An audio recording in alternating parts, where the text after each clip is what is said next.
airbag light on for B0020-13. Side AB module, left hand open. Alright, so we have some passcodes here that really don't mean too much. This could be from a dead battery. But we do have this current code here, that's what that means right here. Basically what that means is when he says open, that means we have a wire that's completely cut open, connector that's open. It's a type of disconnection that's completely disconnected. So with this Nissan, what I did is, it says left hand, this is the left hand driver's seat, alright? Came underneath the driver's seat. And we are looking for the airbag connector for this seat, which is this yellow connector here. It was just simply unplugged, giving us the code. How this came unplugged, it's pretty common for plugs to come unplugged with the driver's seat.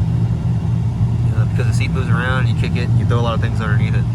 So all I did was plug it back in and the airbag light is gone. This is a simple fix.